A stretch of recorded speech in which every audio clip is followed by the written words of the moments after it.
You know what? For all of us, there are times in our lives that are pretty uh, dark, right? There are times, maybe periods in the year where there are things that you just don't like, you don't understand. Um, and and sometimes it just doesn't make sense. Like we talk about the joy of the Lord, right? And as Christians, we have this joy that we have access to. But if I am completely honest, there are periods in my life where I just can't find that joy. It just feels really dark. And here's a shocker for you. Uh, I have never been alone and pregnant. Never. But I can imagine that that would be a pretty scary time for somebody, right? And a time where there is an expectation, but there is fear, and there's a whole lot of unknown. And that's a story that we find in the Bible. It's about this person called Hagar. And we read it really early in the Bible. It's in Genesis. And the story about Hagar is that she was the maidservant of Sarah, who was the wife of Abraham. And Abraham had been promised that he would have this great nation. God had promised him that he would have descendants that more than the sands of the sea. It's just an unbelievable amount of children, and Abraham is getting relatively old. He's in his 60s at this point, and nothing has happened. And so, like many of us, Sarah and Abraham go, well, obviously, this isn't what I pictured for my life at this point, so I must have made a mistake. I obviously have not got God's plan figured out exactly, because I must not be doing what I'm supposed to be doing, because I'm not getting what he promised to me. So I need to do something different. And so what Sarah comes up with is the idea that Abraham could have a child with her maidservant Hagar. Sounds brilliant, right? Like, what could possibly go wrong there? And so they Abraham surprisingly says, okay, and or not surprisingly, um, and so Hagar gets pregnant, and when she becomes pregnant, she begins to despise Sarah. And there can be all kinds of reasons for that. It doesn't say what the exact reason is, but she despises Sarah, and Sarah sees that and starts to abuse Hagar. So Hagar goes on the run, and she is running away from Sarah, and that's where we pick this story up. And the story goes like this. The angel of the Lord found Hagar near a spring in the desert. It was the spring that is beside the road to Shur. And he said, Hagar, slave of Sarai, where have you come from, and where are you going? Now, do you think God was asking that question for God's sake? Right? Do you think God goes, hey, here's this person, I wonder where she came from? All right? Not at all. And what's interesting is when God asks the question, it's not ever for God's sake, it's always for our sake. And so when he asks Hagar, he says, so, hey, Hagar, where'd you come from? And what's the plan? And Hagar answers, I am running away from my mistress Sarai, she answered. Get what the angel says. Then the angel of the Lord told her, go back. Just pause in that for a minute. So the angel of the Lord said to Hagar, stop running. Just go back. Does anybody here kind of find themselves in this dark period where they have no idea what they're supposed to be doing? They're on the run, but they're not really sure where they're going. What if God is just saying to you, stop running? That's what he says to Hagar anyway. Go back to your mistress and submit to her. The angel added, I've got a plan. You don't have a plan, but I have a plan. He says, I will increase your descendants so much that they will be too numerous to count. You know, so often when we are running from our circumstances, the reason we're running is because we forget that God actually has a plan for us. And we're just running away from the plan that God has for us. And so that's what God says to Hagar at this point. And that's not where he stops. He says, the angel of the Lord also said to her, you are now pregnant, and you will give birth to a son. You shall name him Ishmael, for the Lord has heard your misery. God doesn't say to Hagar, go back because you have it so good. God says, go back. I know it's miserable, and I have seen it. And what's really interesting, he says to her, so you're going to have this child. I want you to name him Ishmael. And what Ishmael actually means is God hears me. You give this name in this dark period of your life, you need to be reminded that God hears you. In fact, I want you to, every time you call your son in for dinner, I want you to have to say, God hears me, because you need to remember this. Isn't that cool? What's even more cool is how Hagar responds to this. Hagar gave this name to the Lord who spoke to her. You are the God who sees me. You are the God who sees me. First she said, I have now seen the one who sees me. Do you actually live your life, and this is a question to me, do we actually live our lives with the understanding that God sees us? Or are we so wrapped up in our own circumstances and emotions that we forget that he has a plan for us?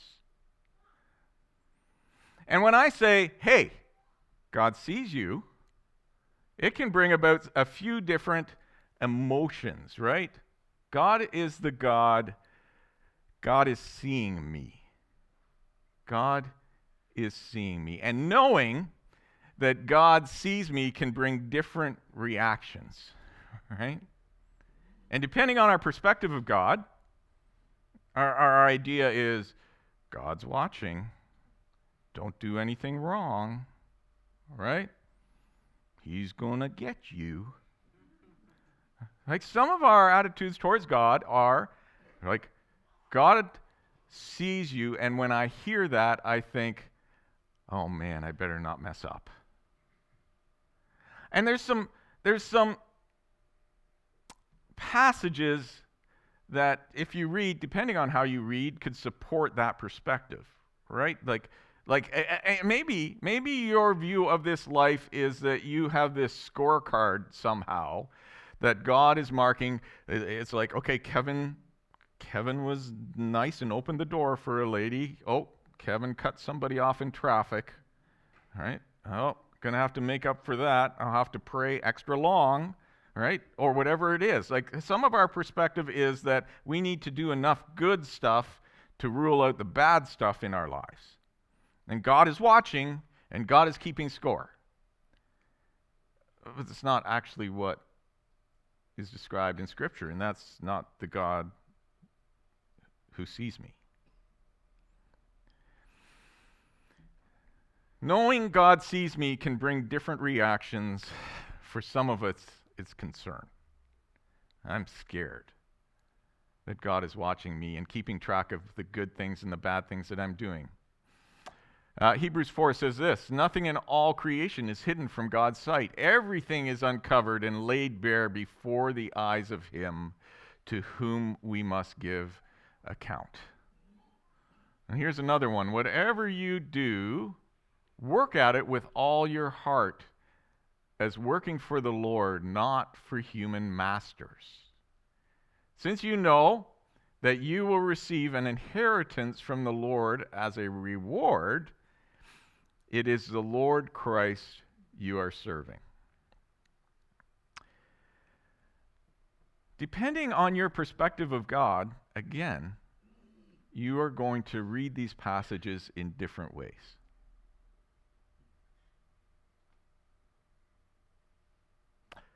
Depending on what you believe about the work of Jesus and the work of Jesus in our lives and the blood that He shed that is able to wash us clean, if we don't bring that perspective into the fact that God sees me,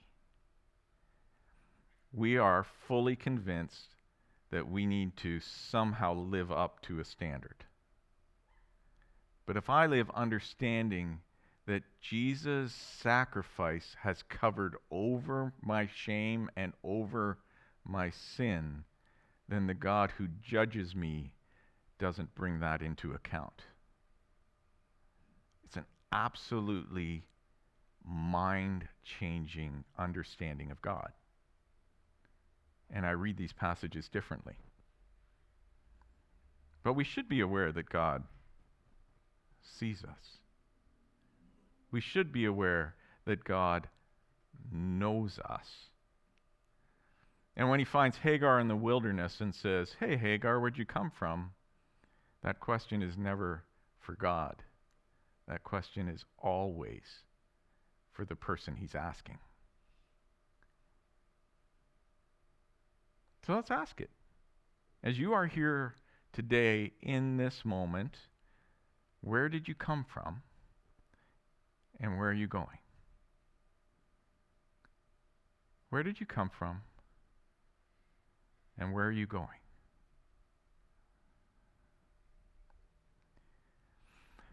Knowing that God sees me can bring different reactions. One, it can bring concern. Number two, it can bring confusion. Have you ever been in a situation? Okay, I know this is actually, I'm not really asking this for me. I'm asking this for you. Have you ever been in a situation where God didn't make sense to you?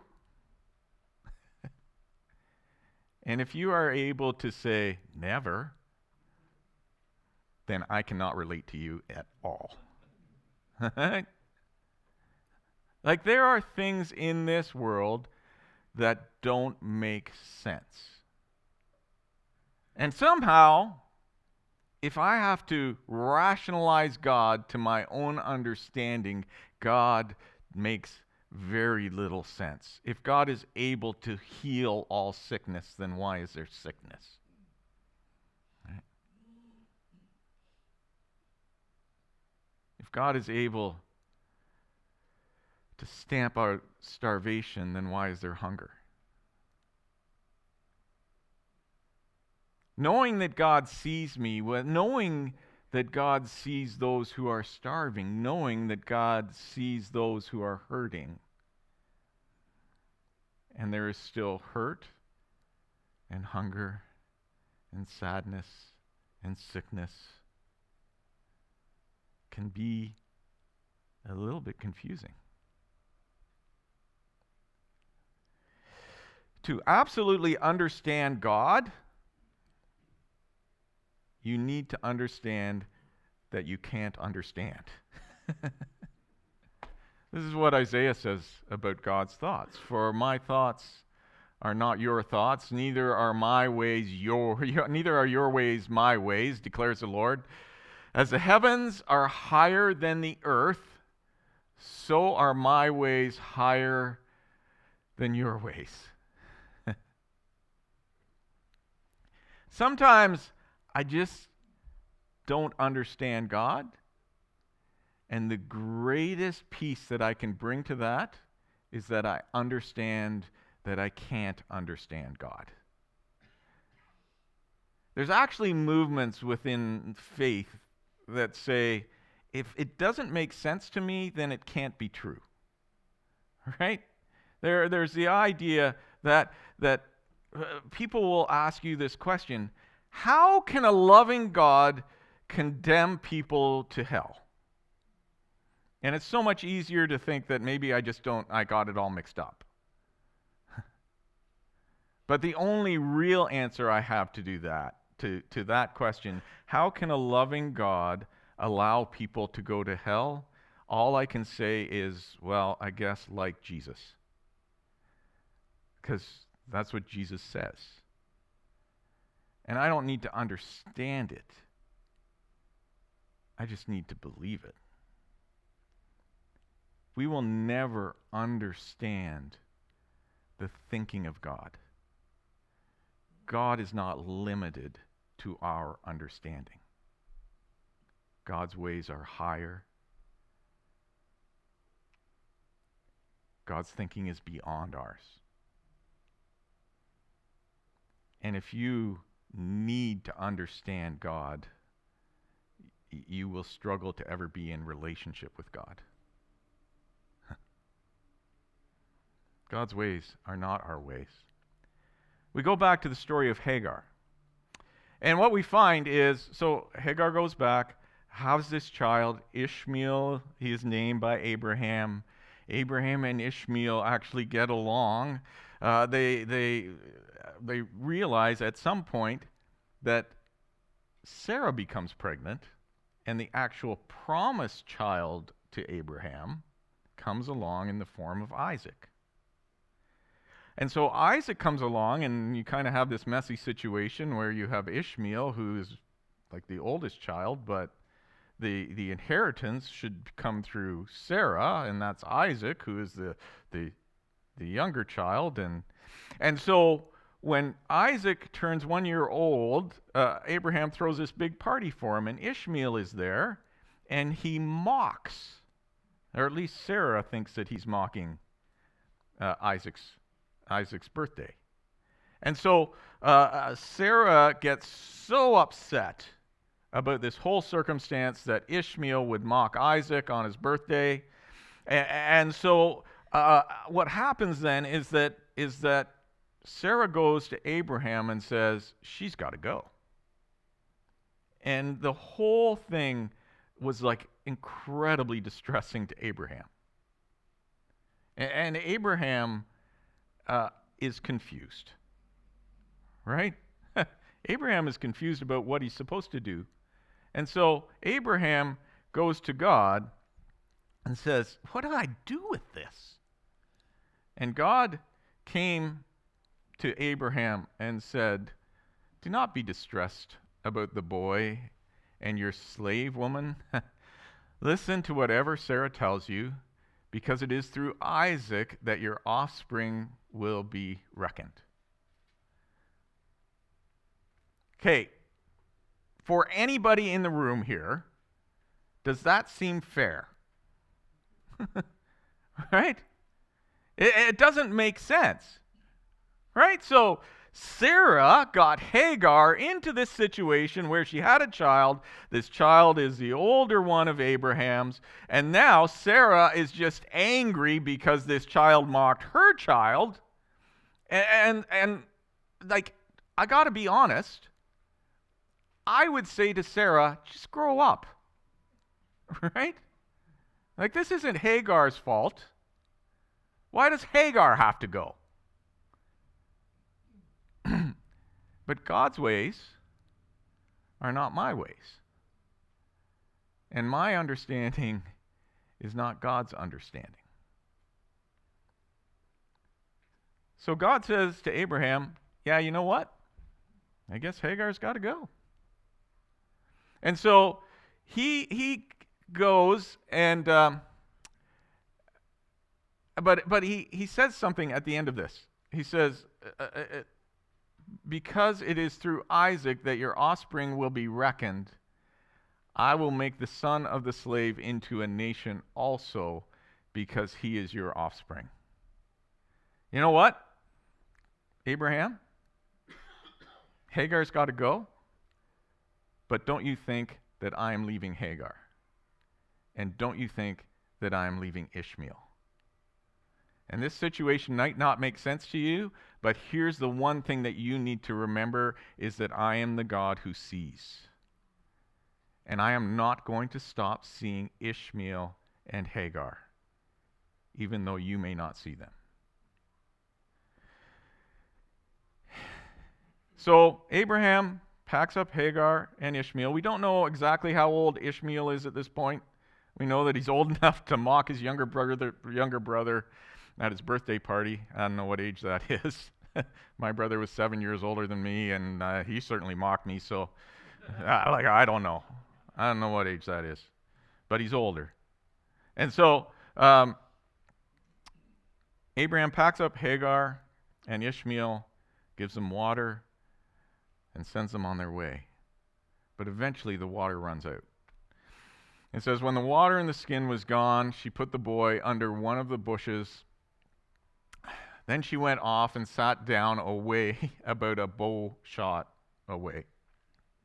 I love when the Bible does this, because it's not in cubits or whatever, right? It's a bow shot, and for me, like a good bow shot's maybe 5 yards. For some of you, it might be a bit longer. A bow shot away, for she thought, I cannot watch the boy die. And as she sat there, she began to sob. God heard the boy crying, and the angel of God called to Hagar from heaven and said to her, what is the matter, Hagar? It's another one of those questions, right? It's not as though Hagar's going to go, you know what? Abraham sent me away, and God's going to go, what? Like, God already knows this. What's the matter, Hagar? Do not be afraid. God has heard the boy crying as he lies there. I see Ishmael. Lift the boy up and take him by the hand, for I will make him into a great nation. Now, the most practical response of Hagar would be, we don't have water. I don't have enough energy to even watch my son right now, and you want me to pick him up? But that's not how the story goes.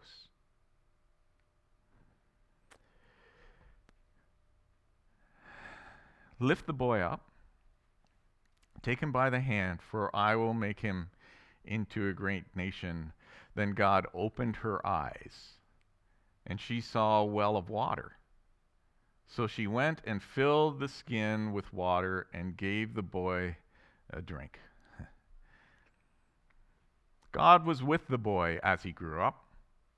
He lived in the desert and became an archer. So here's my question for you. What changed for Hagar? What actually changed for Hagar? While she was in the wilderness, her son is dying a bow shot away. What changed for Hagar? God opened her eyes, right? See, what didn't change for Hagar, not her circumstances. God didn't take her back to Abraham. God didn't take her to a nice home. God didn't take her out of the wilderness. God didn't miraculously raise the boy. Her circumstances didn't change at all in that moment. There wasn't one thing about her circumstances that changed. God didn't say, hey, I'm sorry, Abraham, he was wrong. I'm going to go fix this. He didn't say, Sarah will feel my wrath. No, that didn't change. Her circumstances didn't change one bit. Not one bit. So often, when we are looking at God, we want God to change our circumstances. But God doesn't usually change our circumstances, He changes our perspective. Here's what else didn't change. God did not change your understanding. There's not a big speech in this about, okay, Hagar, here's what's going on. So I'd promised Abraham that he would have this descendant who would usher in the Messiah, and you know what? Ishmael wasn't that.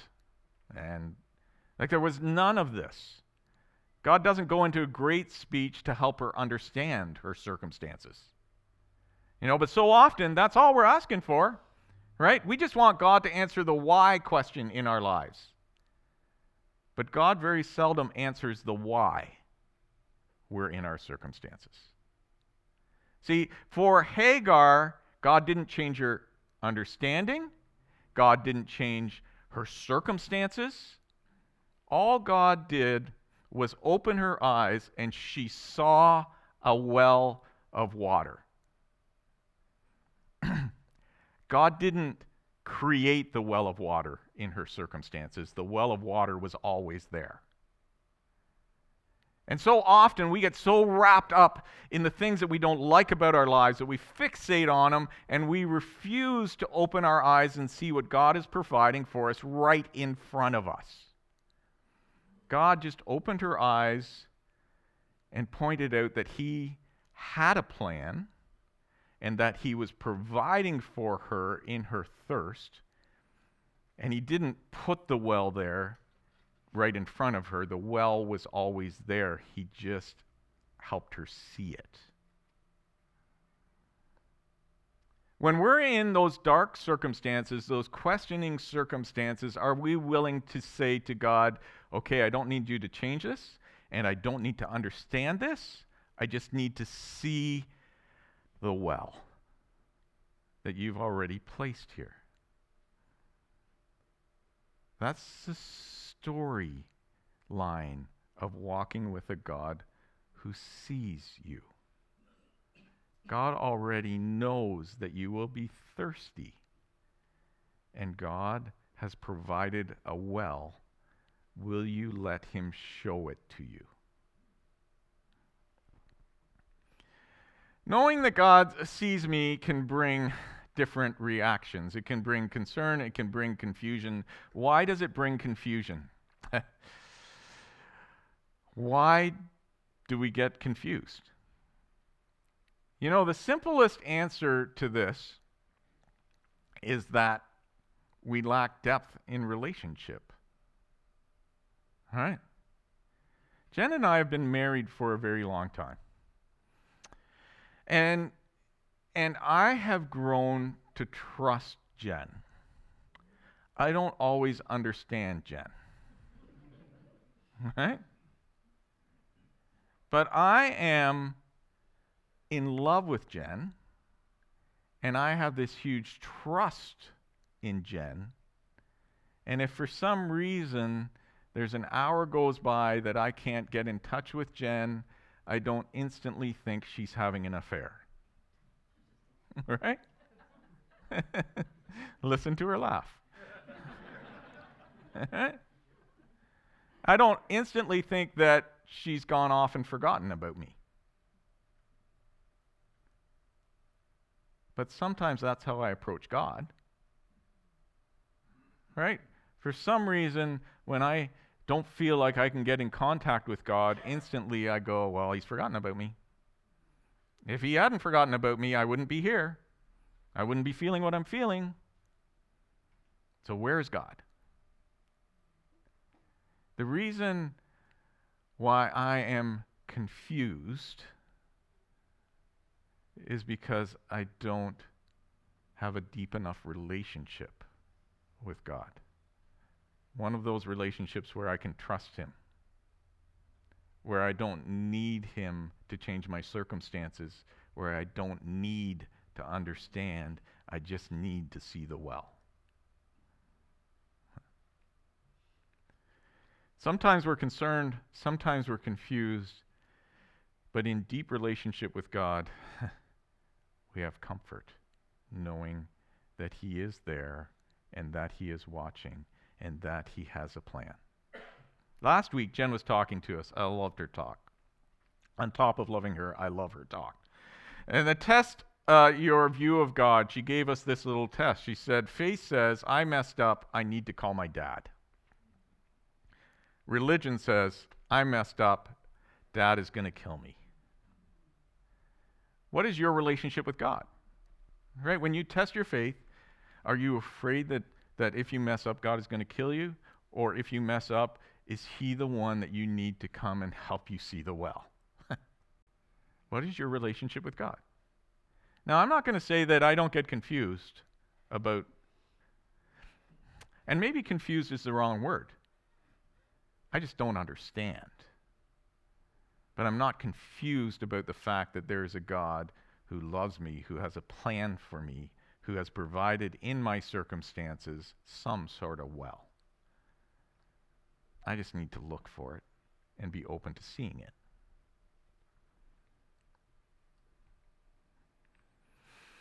Jesus says this specifically to you as followers of Him. He says, therefore, I tell you, do not be worried about your life, what you will eat or drink, or about your body, what you will wear.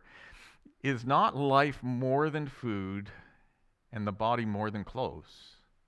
Look at the birds of the air. They do not sow or reap or store away in barns.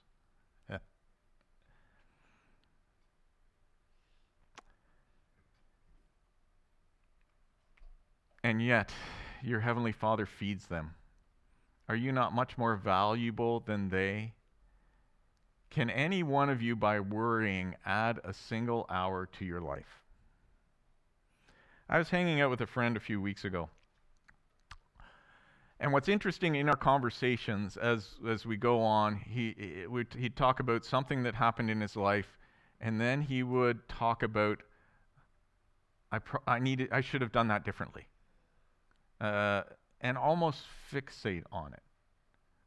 You know, in that situation, should I have fought more? You know, so much of our lives and our circumstances, and I get we can make bad financial decisions. Frankly, you've made bad financial decisions. You've made some good ones, and maybe the balance is to the positive, maybe it's to the negative. I don't know.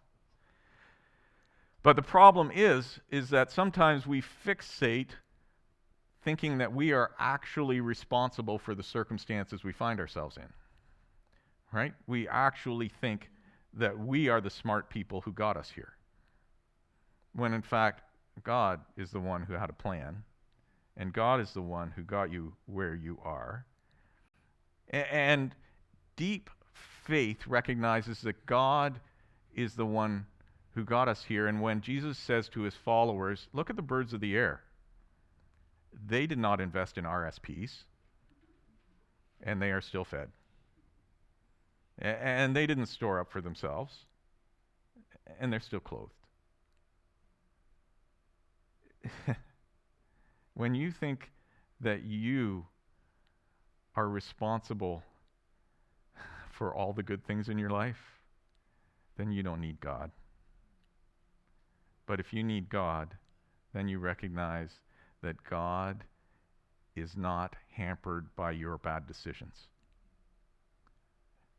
God has a plan, and God is in control.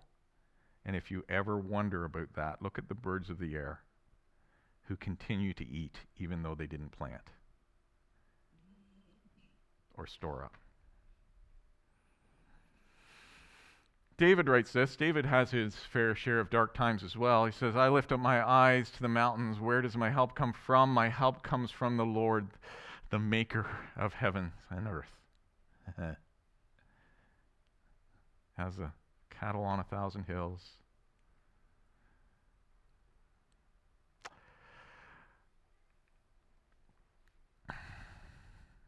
We go back to Hagar, and Hagar says, she gave this name to the Lord who spoke to her. You are the God who sees me. For she said, I have now seen the one who sees me.